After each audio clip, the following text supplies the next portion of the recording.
Now what we're going to do is smooth out the magnetic and reticulate it into electric.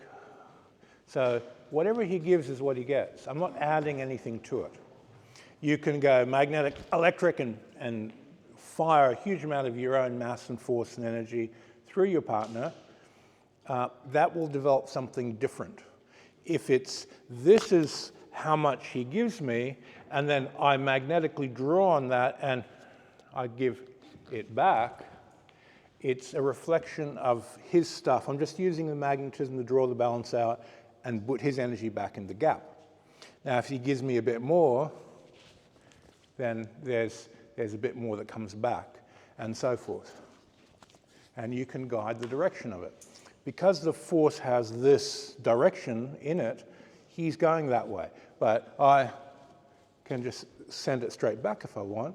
But I want to stay as close to using his energy, cycling it back into my partner with the magnetic to receive and the electric stretch to send it back. So it is being transformed, and you're placing it in the gaps. Now, you can do it within the same contact point. So as I receive here, I can rotate and put it straight back in to where I don't have to do it through the other hand. I can circle in a small space. But it's easier to learn when you have this big circle between left magnetically drawing and right hand electrically sending out into the gaps. But as soon as you go on the same space, I've got to be yielding and sending it into the gap through a tighter space that requires more skill. So you go from this big circle, easy, and you make smaller, smaller, smaller, smaller until it's just a touch and a spin right on the spot.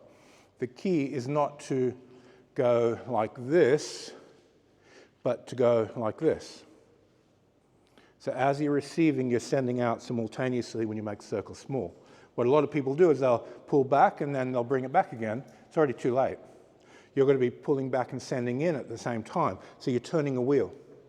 So now you're turning a big wheel, and then you turn a very small wheel of, so I'm pulling them out continuously while I'm issuing. I'm doing that on whatever direction you send the energy. So it's a turning of the wheel.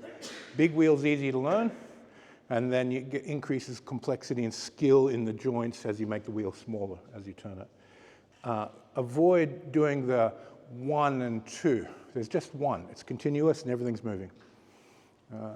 Okay, partner up, have a play.